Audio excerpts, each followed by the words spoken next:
Please आता तरी सांगा श्रुती कुठे आहे ते, शौर्य म्हणाला. नाही सांगू शकत, अधिकराव म्हणाले. तसं आम्ही तिला वचन दिलं आहे. आम्ही काहीच करू शकत नाही. रागातच अधिकराव त्यांच्या रूममध्ये निघून गेले. त्यांच्या पाठोपाठ कावेरीबाईही निघून गेल्या. आप्पासाहेब आणि अक्कासाहेबही निघून गेले. राहिला तो एकटा शौर्य. Please Shruti, come back, I love you. शौर्य जोरातच ओरडला आणि तिथेच खाली रडत बसला. आता पुढे शौर्यपुरता सैरभैर झाला होता. चित्राने केलेली फसवणूक आणि श्रुतीचा विरह सगळ्याचा त्याला भयंकर त्रास होत होता.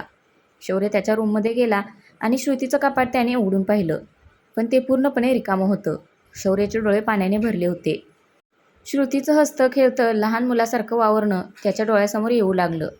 शौर्य तिथेच बेडजवळ खाली बसला जिथे श्रुती झोपत होती. तिथेच बसून वेड्यासारखा हात फिरवत आडवा झाला. ये ना गं श्रुती, नाही जगू शकत मी तुझ्याशिवाय. प्लीज एकदा माफ कर ना, असं म्हणून शौर्य पुन्हा रडू लागला. श्रुतीला आठवत शौर्य तिथेच झोपी गेला. दुसऱ्या दिवशी उशिरात शौर्याला जाग आली. कालचं सगळं आठवून त्याला स्वतःचाच राग येत होता. तो उठला आणि त्याचा आवरून खाली आला. कालपासून तो उपाशीच होता म्हणून कावेरीबाईंनी त्याची समजूत घालून त्याला जबरदस्ती नाश्ता करायला लावला. पण शौर्याच्या घशाखाली काही घास उतरत नव्हता. तो उठला आणि पुन्हा स्वतःच्या रूममध्ये गेला. त्याने ते पाकीट घेतले आणि रागातच खाली आला. कावेरीबाई त्याला विचारत होत्या की तो कुठे निघाला आहे, पण तो काहीच न बोलता घरातून बाहेर पडला आणि त्याची बाईक घेऊन चित्राच्या घरी गेला. शौर्य चित्राच्या घरात शिरल्याबरोबर चित्राला जोरजोरात हाका मारू लागला. शौर्याच्या आवाजाने मिथिलेशराव त्यांच्या रूममधून बाहेर आले. जानकीबाईही किचनमधून धावतच बाहेर आल्या. चित्रा मात्र तिच्या रूममध्ये कानाला हेडफोन लावून मस्त गाणी ऐकण्यात दंग होती. मिथिलेशराव खाली आले आणि त्यांनी शौर्याला काय झालं म्हणून विचारले.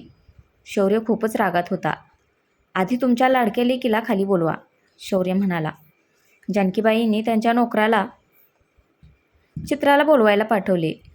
थोड्याच वेळात चित्रा खाली आली. हे बेबी, तू कधी आलास? चित्रा अगदी लाडात येऊन शौर्याशी बोलत होती. शौर्य मात्र रागात तिच्याकडे पाहत होता. त्याचे डोळे आग ओकत होते. त्याचा अवतार पाहून चित्रा थोडी घाबरली. काय झालंय? मिथिलेशरावांनी पुन्हा शौर्याला विचारले. काय झाले ते तुमच्या लेकीलाच विचारा, शौर्य जरा चढ्या आवाजातच बोलत होता. हे बघ शांत हो, मिथिलेशराव त्याला म्हणाले. शांतपणे जे काही झाले ते सांग. शौर्याने रागात ते पाकीट मिथिलेशरावांच्या समोर फेकले. काय आहे हे? त्यांनी शौर्याला विचारले. उघडून बघा म्हणजे समजेल, शौर्य म्हणाला. मिथिलेशरावांनी ते पाकीट उघडले आणि त्यातले फोटो काढून बघितले. फोटो पाहून त्यांच्या पायाखालची जमीनच सरकली. त्यांचा चेहरा पाहून जानकीबाई पुढे आल्या आणि त्यांनी त्यांच्या हातातील फोटोज घेतले. त्याही शॉक लागल्यासारखे ते फोटो बघत होत्या. त्यातली चिठ्ठी काढून शौर्यने मिथिलेशरावांच्या हातात दिली. चिठ्ठी वाचताना त्यांच्या चेहऱ्यावर आठ्या पडल्या होत्या. ते पाहून चित्रा पुरती घाबरली होती. ते जोरातच ओरडले. चित्रा, त्यांनी ते फोटो चित्राकडे फेकले आणि म्हणाले, काय आहे हे? फोटो पाहून चित्रा पुरती गोंधळली. ते डॅड म्हणजे ते काय ते? मिथिलेशरावांनी आवाज वाढवला. तशी चित्रा जोरजोरात रडू लागली. रडून काही होणार नाही. तू लग्न केलंस आणि आम्हाला एका अक्षरानेही सांगितलं नाहीस. अजून काय काय लपून ठेवलं आहेस आमच्यापासून? आणि हा मुलगा कोण आहे? मिथिलेशराव खूपच भडकले होते. चित्रा असं काही करेल त्यांना असं अजिबात वाटलं नव्हतं. डॅड, तो, चित्रा रडत रडत बोलत होती. कोण तो? जानकीबाईंचा आवाज आता चढला होता. लग्नाच्या दिवशी पळून गेलीस ते ह्याच्याकरता का? सगळ्या जगासमोर आमचं नाक कापलं होतंस. ते बरं श्रुती होती म्हणून आमची अब्रू तरी वाचली. पण नाही, हे नसते उद्योग करून आमची अब्रू शेवटी तू घालवलीस. जानकीबाई रागारागात चित्राला बोलत होत्या. कोण आहे हा? सांगणार आहेस का? मिथिलेशरावांनी पुन्हा तिला विचारलं. मग चित्राने त्यांना सगळं काही सांगितलं. तो मुलगा तिच्या कॉलेजचा मित्र संदेश होता. चित्राचं आणि त्याचं कॉलेजपासून अफेअर होतं. पण त्याची परिस्थिती बेताची असल्यामुळे चित्राच्या घरचे परमिशन देणार नाहीत हे चित्राला माहीत होते. म्हणून तिने त्याच्याशी पळून जाऊन लग्न केले. पण तो एक नंबरचा अय्याशी करणारा निघाला. जोपर्यंत चित्राकडे पैसे होते तोपर्यंत दोघांनी मजा केली. पैसे संपले की त्याने स्वतःचे रंग दाखवायला सुरुवात केली. त्यामुळे त्याला वैतागून चित्रा त्याला सोडून तिच्या आईवडिलांकडे आली होती. कशावरून हेही खरं सांगत आहेस? शौर्य तिला म्हणाला. शौर्य, मी खरंच सांगते रे, मी चुकले. तुझं प्रेम मला कधीच कळलं नाही. चित्रा रडत रडत बोलत होती. पण आता मला समजलं आहे की तुझं माझ्यावर खूप प्रेम आहे ते. तू लवकर श्रुतीला डिवोर्स दे. मीही संदेशला डिवोर्स देते. आपण दोघं लवकरात लवकर लग्न करू. माझं तुझ्यावर खूप प्रेम आहे रे. तिचं बोलणं ऐकून मिथिलेशरावांना काहीच कळेना. काय बोलते ही कळते का तुला? लग्न म्हणजे काय खेळ वाटतो का तुम्हाला? आज केलं आणि उद्या मोडलं. मिथिलेशराव बोलत होते की चित्रा मध्येच बोलली. शौर्य श्रुतीला डिवोर्स देतोय आणि लवकरच आम्ही लग्न करणार आहोत. ते ऐकून मिथिलेशरावांच्या तळपायाची आग मस्तकात गेली. आता शौर्यवर गरजले. शौर्य काय ऐकतोय मी? मी डिवोर्स देणार होतो पण आता नाही, समजलं? शौर्यही चढ्या आवाजात बोलला. भले श्रुतीचं आणि माझं नातं अजून सुरू झालं नाही. आम्ही दोघेही एकमेकांपासून लांब गेलो असलो तरी माझं श्रुतीवर खूप प्रेम आहे. गेल्या काही महिन्यात श्रुतीने चित्राची जागा घेतली आहे आणि मी वेड्यासारखा तिच्यावर प्रेम करतोय. पण माझी श्रुती मला सोडून गेली. कुठे गेली कोणीच सांगत नाही मला. शौर्याचे डोळे आता पाणावले होते. गेली? अरे पण तुझं माझ्यावर प्रेम आहे. चित्रा बोलत होती की शौर्य मध्येच बोलला. आहे नाही होतं. लहानपणापासून तुझ्यावर वेड्यासारखं प्रेम करत होतो. कधी दुसऱ्या कोणत्याच मुलीचा विचार माझ्या डोक्यात आला नाही. तू सोडून गेलीस तरीही मी श्रुतीच्या जवळही फिरकत नव्हतो. श्रुती माझ्यावर प्रेम करत राहिली. तिला जमेल तेवढं सगळं ती माझ्यासाठी करत होती. पण मलाच तिची कदर नव्हती. मी मूर्ख तुझ्यासारख्या मुलीच्या प्रेमात पडलो, जिला नात्यांची कदर नाही, प्रेमाची कदर नाही. तू मलाच काय, तुझ्या जन्मदात्या आईवडिलांनाही फसवलं आहेस. इथून पुढे तुझं तोंडही पाहायची माझी इच्छा नाही. शौर्य रागातच बडबडत होता. मिथिलेशराव मात्र हे सगळे ऐकून निशब्द झाले होते. त्यात श्रुतीला त्यांनी त्यांची मानसकन्या मानलं होतं. तिच्या बाबतीत असं काही घडलेलं त्यांना सहन झालं नव्हतं. शौर्य मिथिलेशरावांच्या जवळ जाऊन बसला आणि त्यांना म्हणाला, काका प्लीज तुम्ही त्रास करून घेऊ नका. कसा त्रास करून घेऊ नको सांग ना. पोटच्या मुलीने फसवलं आणि श्रुती जिने आमची अब्रू वाचवली, तिच्या आयुष्याचा आमच्यामुळे खेळ झाला. निरागस आहे रे ती पोर. शौर्य तू असा वागशील हे जर मला आधी माहीत असतं तर मी स्वतःची बदनामी पसंत केली असती. आमच्यामुळे ते लेकरू किती काही सहन करत होतं. तिच्याही काही अपेक्षा असतीलच ना. तिची स्वप्न आम्ही मारली. खूप चुकीचं आहे हे सगळं. कुठे आहे माझी लेक? एकदा भेटून तिची माफी मागायची आहे मला. मिथिलेशराव बोलत होते. तोच शौर्य म्हणाला, तेच माहीत नाही. डिवोर्स पेपर्सवर सह्या करून निघून गेली, मला एकट्याला सोडून.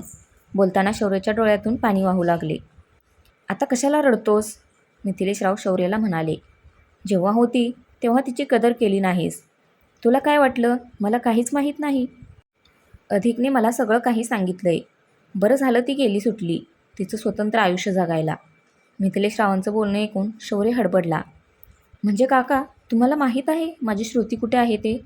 हो, आणि मी ते तुला कधीच सांगणार नाही. तसं मी अधिकला वचन दिलंय. शौर्य आता पुरता हताश झाला होता. मान खाली घालून शौर्य चित्राच्या घरातून बाहेर पडला आणि समुद्रकिनारी जाऊन बसला. 1 वर्षानंतर पुढे शौर्य श्रुतीसाठी तळमळत होता. दिवस कॉलेजमध्ये जात होता. रात्र मात्र तिच्या आठवणीत त्याला खायला उठत होती.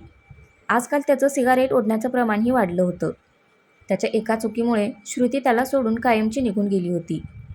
शौर्य आज नेहमीप्रमाणे कॉलेजला निघाला होता. रस्त्यात सिग्नलवर त्याला बुलेट दिसली. सेम श्रुतीच्या बुलेटसारखी, पण त्यावर एक लेडी ऑफिसर त्याला दिसत होती. शौर्याचं राहून राहून लक्ष त्या बुलेटकडे जात होतं. सिग्नल सुटला तशी त्या बुलेटच्या बाजूची गाडी पुढे गेली आणि त्याला त्या बुलेटचा नंबर दिसला. शौर्य मनात श्रुतीच्या बुलेटचा नंबर आठवू लागला. आता त्याची पक्की खात्री झाली होती की बुलेट श्रुतीचीच आहे. पण त्यावर लेडी ऑफिसर पाहून शौर्याला काहीच अंदाज येत नव्हता. शौर्याने त्याची गाडी त्या बुलेटच्या मागे घेतली. साधारण अर्ध्या तासाने ती गाडी एका पोलीस स्टेशनसमोर उभी राहिली. शौर्याने पटकन त्याची गाडी एका बाजूला लावली.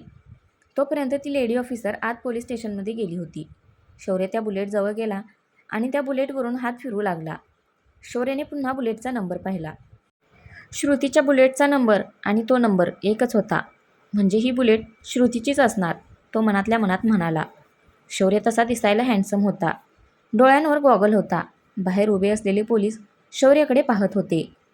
शौर्य पटकन पोलीस स्टेशनमध्ये शिरला, पण श्रुती त्याला कुठेच दिसेना. तिथल्याच एका शिपायाला त्याने हाक मारली आणि श्रुतीविषयी तो चौकशी करू लागला. त्या शिपायाने श्रुतीची केबिन शौर्याला दाखवली. श्रुती तिच्या केबिनमध्ये तिचं काम करत होती. शौर्याने तिला मे आय कम इन मॅडम असं विचारलं. तिनेही मान वर न करताच त्याला येस कम इन असं म्हणून परवानगी दिली. बोला, काय कंप्लेंट आहे? श्रुती त्याच्याकडे न बघताच म्हणाली. ते माझी बायको हरवली आहे, शौर्य म्हणाला. आवाज ओळखीचा वाटला म्हणून श्रुतीने मान वर करून पाहिले. शौर्याला पाहता क्षणी श्रुती उठून उभी राहिली. शौर्य आणि श्रुती दोघेही एकमेकांकडे वेड्यासारखे फक्त बघत होते. श्रुतीचा फोन वाजला. त्या आवाजाने दोघेही भानावर आले होते. श्रुतीने काही न बोलताच फोन उचलला. खिडकीजवळ जाऊन कोणाशी तरी ती थोडा वेळ बोलली आणि तिने फोन कट केला. आता ती वळली आणि तिने शौर्याला बसायला सांगितले. श्रुतीला पाहून शौर्याला मनातून खूप आनंद झाला होता. सर, ते म्हणजे तुम्ही तुमची कंप्लेंट बाहेर शिपाई काका आहेत त्यांच्याकडे नोंदवा. श्रुतीला जास्त बोलता येत नव्हते. शौर्य मात्र तिच्याकडे एकटक बघत होता. ते काय आहे ना, शौर्य म्हणाला. 1 वर्षापूर्वी माझी बायको हरवली होती, पण आत्ताच मला ती सापडली आहे. श्रुतीने चमकून शौर्याकडे पाहिलं. पोलीस इन्स्पेक्टरच्या वेशातली श्रुती अजूनच डॅशिंग दिसत होती. शौर्य फक्त वेड्यासारखा तिला पाहत होता. तिचे ते लालबुंद ओठ त्याच्या काळजाचा ठाव घ्यायचे. कोणताही मेकअप न करता श्रुती कायमच सुंदर दिसायची. तशी ती आजही दिसत होती. त्यात तिच्या चेहऱ्यावर आज त्याला एक वेगळंच तेज दिसत होतं. सर प्लीज, हे पोलीस स्टेशन आहे. तुम्हाला काय म्हणायचं आहे ते मला नाही समजलं.